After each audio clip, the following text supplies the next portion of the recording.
dengan memakan hewan herbivora. Proses ini disebut dengan tahap asimilasi. Tahap yang keempat, begitu berada di tumbuhan, hewan atau organisme lainnya, fosfat dimasukkan ke dalam molekul organik seperti DNA. Tahapan kelima adalah lalu terjadinya proses dekomposisi, yaitu ketika tanaman atau hewan mati itu membusuk dan fosfat organik dikembalikan ke tanah. Mikroorganisme di tanah dan air menguraikan feses dan urin, melepaskan fosfor kembali ke dalam tanah dan air. Tahapan keenam adalah di dalam tanah, bentuk organik fosfat dapat tersedia bagi tanaman oleh bakteri yang memecah bahan organik menjadi anorganik fosfor. Proses ini dikenal sebagai mineralisasi. Tahap yang ketujuh, aliran air yang mengalir membawa fosfor dari tanah dan air ke laut. Selanjutnya, tahap yang kedelapan, di laut fosfor dibawa ke permukaan laut oleh arus. Fitoplankton, organisme fotosintetik di laut, mengambil fosfor dari air laut.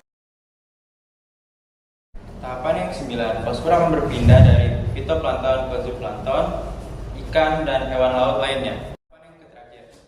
Ketika organisme air laut mati, maka fosfor mereka akan kembali ke air laut.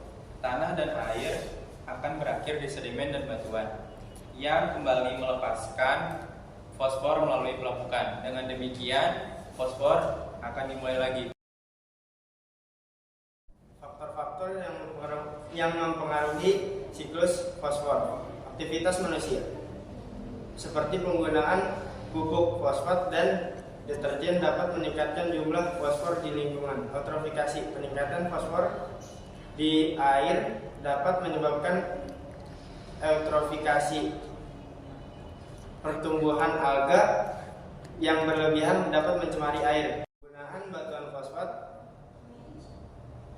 fosfat ditambang digunakan sebagai pupuk dan bahan baku deterjen. Penambangan batuan fosfat dapat menyebabkan kerusakan lingkungan. Dampak aktivitas manusia pada siklus fosfor ada dua. Yang pertama, peningkatan fosfor di lingkungan. Aktivitas manusia seperti penggunaan pupuk fosfat dan deterjen dapat meningkatkan jumlah fosfor di lingkungan. Hal ini dapat menyebabkan eutrofikasi, pencemaran air, dan kerusakan ekosistem. Penambangan batuan fosfat yang berlebihan akan menyebabkan penipisan cadangan fosfor. Pentingnya siklus fosfor. Siklus fosfor sangat penting bagi kehidupan di bumi.